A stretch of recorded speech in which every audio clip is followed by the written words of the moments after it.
Up front, this chrome bumper, it's gonna go. It's time for that to go. The brush guard steel bumper with the winch will go there. When that is done, that chrome grille will be replaced versus the regular black grille, because you're not gonna see it anyway, so there's no point in keeping the shiny stuff. Not a big fan of shiny stuff. I'm gonna take a chance on these Goodyear Wrangler ATs. I like to think that they'll do all right. With the width, they fit the truck perfectly. So I'm gonna give those a go before upgrading it.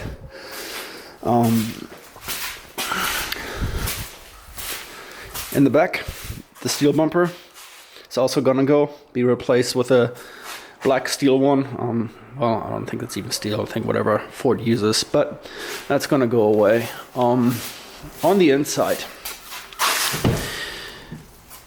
yeah, and this is creature comfort and personality really more than anything. I have driven Ford trucks in the past, blindfolded. I know where the lights are. I know how to operate the steering wheel controls, and I know how to operate the infotainment system. I went with this Sync3 versus a Sync4 because it's gonna have a tablet hanging here anyway.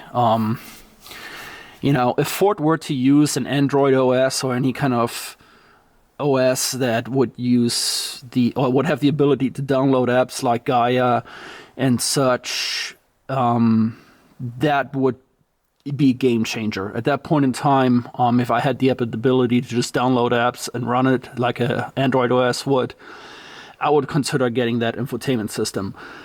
But since the apps that I will use for overlanding are not going to be able to run directly on this, I didn't really see value in upgrading the system. In the future, I would like to see an HDMI in for additional cameras that I may or may not put on this truck, or for maybe even get with the drone manufacturers and have a drone link to where you can see the drone camera from inside the vehicle. That would be a major selling point, all about it. But right now that's not currently there, so I'm not gonna put too much into the Sync at this point in time. It's nice to have it. I have the XM, but like I said, there'll be a tablet there anyway. On the very bottom, I'll put my radio. On the radio situation, I've been thinking about that. I think I'm going to keep one GMRS radio mounted, and I'm going to have a couple of handhelds. I'm going to have a CB handheld. I'm going to have a GMRS handheld just for various scenarios. If I'm on the trail and nobody else has GMRS, but they got CB, I can still talk to them. Yeah. So the fuel fill here, all of this extra space available. Don't know if I'm gonna turn this into an airport and mount the air compressor behind it, thinking about it, so that the air supply to the truck is hidden. Fender well covers, I had them on another Ford vehicle that I drove recently. Definitely a must, So, but yeah, other than that, I've got a couple of odds and ends coming for the truck, a couple of small add-ons and such.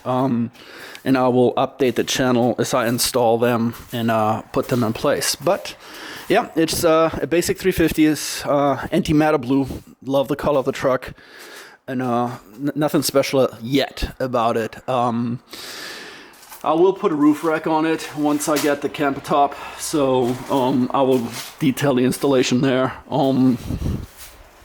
My thinking is that I will put this WeBoost cellular antenna back here on the camper top and have my radio antenna on the roof rack here, as it should be on a grounded surface or on a metal surface. So those are the plans. That truck currently does let in a lot of light, so I don't know what I'm gonna do about maybe run an eyebrow or something, just something to darken the cabin a little bit in the sun. But other than that, that's the 350.